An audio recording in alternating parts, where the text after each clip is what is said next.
soi-disant qu'il avait réussi à piéger des arnaqueurs sur le bon coin. C'était juste une reconstitution, mais aucunement, il a rien envoyé, où je suis quasi sûr. Il a montré des pauvres exemples bidons, il a rien montré de techniquement extraordinaire, donc quelqu'un qui s'est monté des vidéos pourrait vous en mettre plein la vue comme ça, et il n'a rien fait du tout. Il n'y a aucune preuve concrète qu'il ait vraiment réussi à récupérer, à faire cliquer aux pirates, aux brouteurs.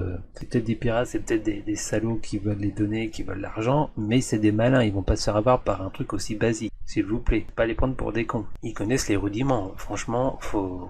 Et je pense, bizarrement aussi, on voit qu'en arrière-plan de la vidéo sur l'histoire des arnaqueurs du Bon Coin, qu'il a l'air d'avoir été en Afrique. Il y a des décorations style africaine et des photos où il est avec des petits Africains.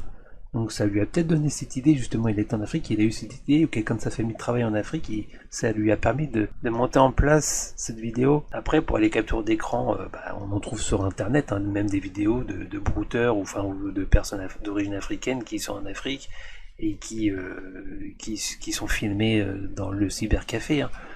Ça veut rien dire, franchement, en tout cas moi j'y crois pas du tout, c'est juste un truc bidon, basé avec des informations qui sont vraies, qui sont authentiques, où faut faire attention, et c'est là que c'est très fort, mais c'est juste du marketing. Comme son histoire du disque dur, qu'il a soi-disant acheté sur le Bon Coin, ça sans doute c'est bidon, n'importe qui peut mettre des fichiers sur un disque dur, dire je l'ai acheté sur le Bon Coin, etc. C'est des données d'une entreprise, c'est des histoires bien ficelées. C'est bizarre parce qu'il y a qu'à lui que ça arrive, c'est ce truc incroyable. L'histoire du disque dur, qu'il a réussi à piéger des hackers, enfin bref, il a toujours des titres incroyables. De compte PayPal. Et du coup, deuxièmement, un email de cette chère Stéphanie Voirienne qui me dit qu'elle a bien fait le paiement et qui me donne une adresse où je dois envoyer le piano. Finalement, c'est ce mail qui a vraiment confirmé ses soupçons. Apparemment, ils ont des complices en France, sachant que l'adresse de livraison est en France. Donc ça ressemble quand même vraiment à une arnaque.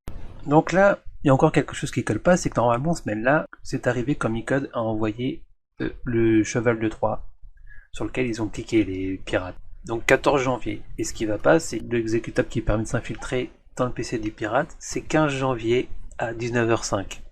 Donc la date ne colle pas, très étrange. Et quand tu crées un exécutable, tu vas le tester. Alors s'il fonctionne, etc. Une fois qu'il fonctionne, tu passes du coup à écrire l'adresse mail. Tu vas pas faire les deux d'emblée.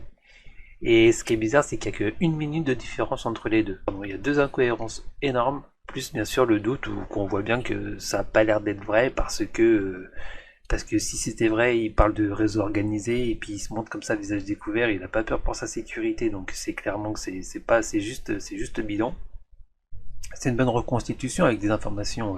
Ce qu'il a dit là, par contre, ça c'est complètement fictif. Il n'a rien piraté du tout, j'en suis quasi sûr. Et dans d'autres vidéos aussi, il va y avoir des incohérences. À moins qu'on me démonte, qu'on m'explique pourquoi, mais à mon avis, c'est clairement du bidon et je suis pas le seul à le penser. Au moment où on pouvait voir les dislikes, il y en avait des dizaines de milliers de dislikes au niveau de ces vidéos-là.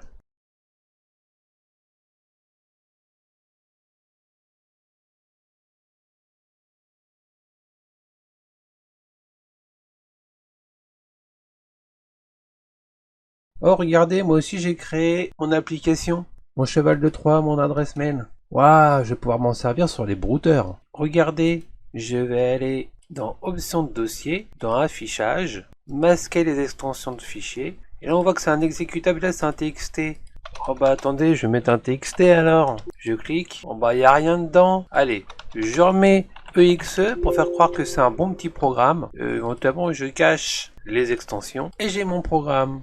Je peux aussi, pour faire croire, parce que là on pourrait se dire mais lui il l'a pas laissé que 0 octet, il n'y a rien dedans, alors on écrit des choses, voilà, on enregistre, oh maintenant ça fait un KO, alors que c'est que de la merde qui est écrit dedans.